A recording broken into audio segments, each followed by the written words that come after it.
For today's video, magluluto tayo ng beef caldereta. Ito po ang mga ingredients. Beef, pork tender pa lang siya, pinalambot ko na end of time.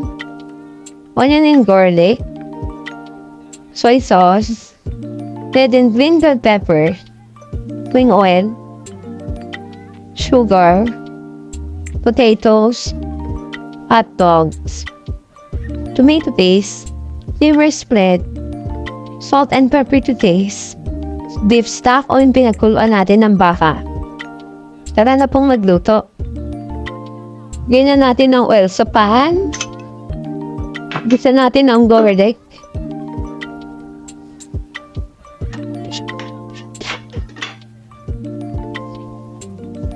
Onions. Gisa lang natin hanggang saging transparent siya. Pagka transparent na yung onions, lagay naman natin yung beef.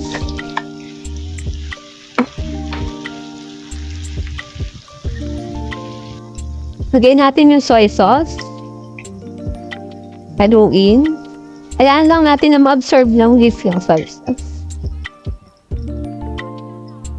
Pagka nag-brown na yung beef, lagay na natin yung sabaw. Pakuluin lang natin.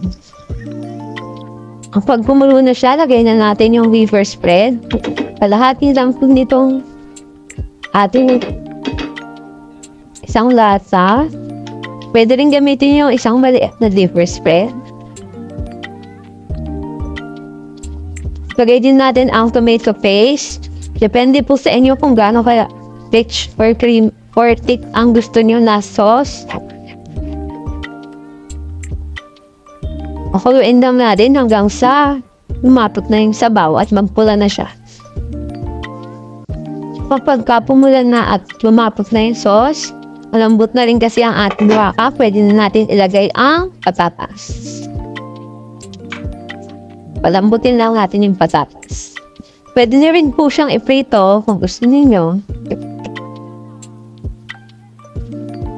Kapag malambot na yung patatas, lagay naman natin yung sugar para mabalance yung asin ng ating tomato paste.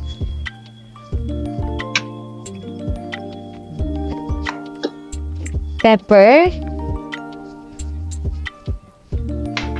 Salt. Haluin lang natin. Kapag nagpapakulo na tayo ng sauce, kapag palapot na siya, pakuluan lang natin sa medium fire dahil baka masunog naman ang ating niluluto. Lagay na natin ang hotdog.